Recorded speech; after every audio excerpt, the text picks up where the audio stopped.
with the 2026 sort of just the first month, a couple of artists, most of the artists I talked to was sort of at the end of 2025. So I would sort of ask them as we closing out the interviews, like what can people look forward to from you, next year. So as we in February of 2026, it's still basically a large chunk of the year left. If somebody a fan of you or somebody that's just getting introduced to you from listening to this conversation, what's some of the things that they can expect from you in this calendar year? I ain't gonna lie, man. A lot of singles, right? And that's kind of something I want to get into with you too, bro. It's like the singles over like the EPs and mixtapes, right? Like I don't know. I feel like the singles do it, bro. You get what I'm saying? Right. You drop a good single, bro. You don't really need all that. You know what I mean? The extra little shit, but the singles, man. You feel me? Singles and promotion, bro. Like back-to-back singles. I got a couple covers I like. You know what I mean? I would like to do, and that I'm gonna put out eventually type shit. But some covers and singles, man. I ain't gonna even say a lot like this, no mixtapes and all that shit. Cause I had thoughts of it, but think about it, bro. I take all them good ass songs, throw that shit on a fucking 10, 15 song mixtape. You know what I'm saying? And that bitch don't even really.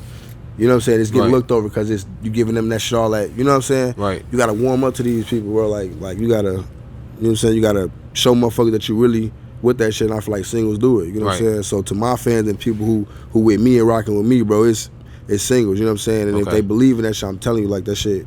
That's what's up. We taking off with them bitches, bro. Like that's for what's real. up. That's what's up. Yeah, for sure. You got any perform? Oh, go ahead. What was you finna say? I was gonna say too, and shout out my little brothers.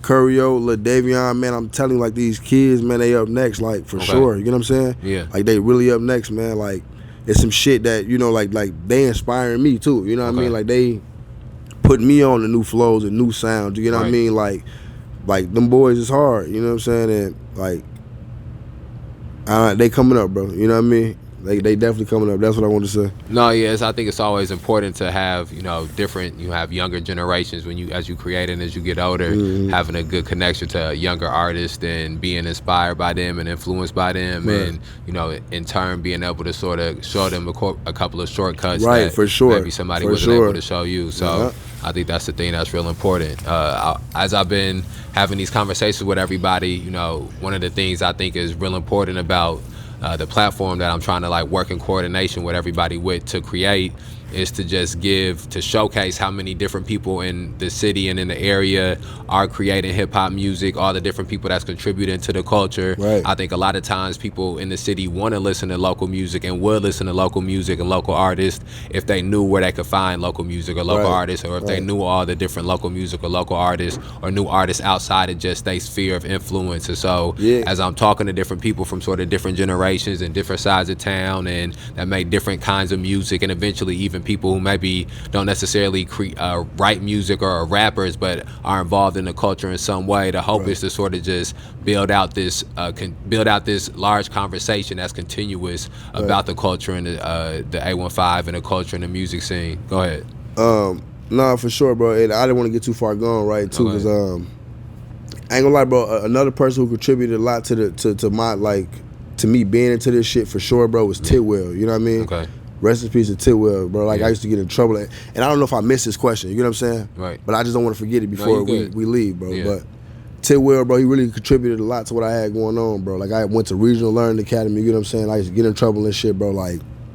Those who know who went to Regional Learning Academy, you get kicked out, going to the little pod, security sit at the desk. You know what I'm saying? Tidwell used to listen to my shit, bro. Really listen to the shit I'm writing, bro. You know what I'm saying? Right. And he'd give me a real honest opinion, you know what I mean? It was crazy. Then he introduced me to Big V.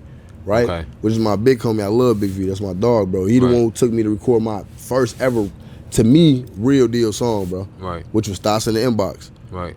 And I low-key was fucking the streets up with that shit, bro, in 2016. I'm not gonna hold you. The views on that bitch on SoundCloud is, them bitches up there, you feel me? Right. They was fucking with that. Big V took me to do that, bro. Paid for it, picked me up, all type of shit. I'm a broke-ass kid, you know what I'm saying? Right. Bro, so they played a big part of that shit too, bro. You know what I'm saying? So I just wanted to get that in there before. No, it's all good. Shit. Yes.